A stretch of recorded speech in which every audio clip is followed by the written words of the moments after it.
비상계엄 사태를 서중인 검찰특별수사본부가 윤석열 대통령과 이상민 전 행정안전부 장관 사건을 고위공직자 범죄수사처로 이첩하기로 했습니다. 검찰과 공수처가 조율 끝에 결정을 내린 건데요. 자세한 내용 취재기자 연결해 알아보겠습니다. 김혜린 기자. 네, 공수처가 비상계엄 관련 사건을 넘기라고 검찰에 요청한 시한이 오늘까지였는데요. 검찰은 오늘 오전 공수처와 협의해 윤석열 대통령과 이상민 전 행안부 장관 사건을 이첩하기로 했습니다. 앞서 검찰과 경찰, 공수처가 동시다발적으로 수사에 뛰어들며 중복 수사 논란이 불거졌습니다. 공수처는 이첩 요청에 수사기관이 응해야 한다는 공수처법을 들어 사건을 넘겨달라 했는데요. 경찰이 먼저 윤 대통령과 김용현, 이상민 전 장관 관련 수사를 공수처로 이첩했고, 검찰도 윤 대통령과 이 전 장관 관련 수사를 넘기기로 한 겁니다. 검찰 관계자는 국가적 중대 사건이라 신속한 수사가 중요하다며 우려를 불식시키고자 이첩을 협의했다고 설명했습니다. 향후 수사나 재판 과정에서 법 위반 등 논란의 여지를 없애기 위한 조치로도 풀이되는데요. 윤 대통령 측이 어제 수사기관 조정이 필요하다고 지적한 점도 고려한 것으로 보입니다.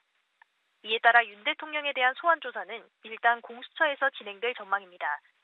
다만 공수처는 대통령에 대한 기소 권한이 없어 윤 대통령에 대한 수사가 이뤄지면 검찰이 다시 넘겨받아 기소해야 합니다. 공수처는 윤 대통령과 이 전 장관을 제외한 나머지 피의자들에 대한 이첩 요청은 철회하기로 했습니다. 다른 피의자들에 대한 검찰의 수사는 어떻게 진행되고 있습니까? 네, 군 관계자들에 대한 검찰 수사는 계속되고 있는데요. 여인영 방첩사령관이 검찰 조사에서 계엄 당시 체포 지시를 받은 각계 인사 명단에 대해 윤 대통령이 평소 사석에서 문제가 있다고 언급했던 사람들이라고 진술한 것으로 파악됐습니다. 또 김용현 전 국방부 장관으로부터 체포 명단을 받았고 선관위 서버 확보도 김 전 장관 지시였다고 말한 것으로 알려졌습니다.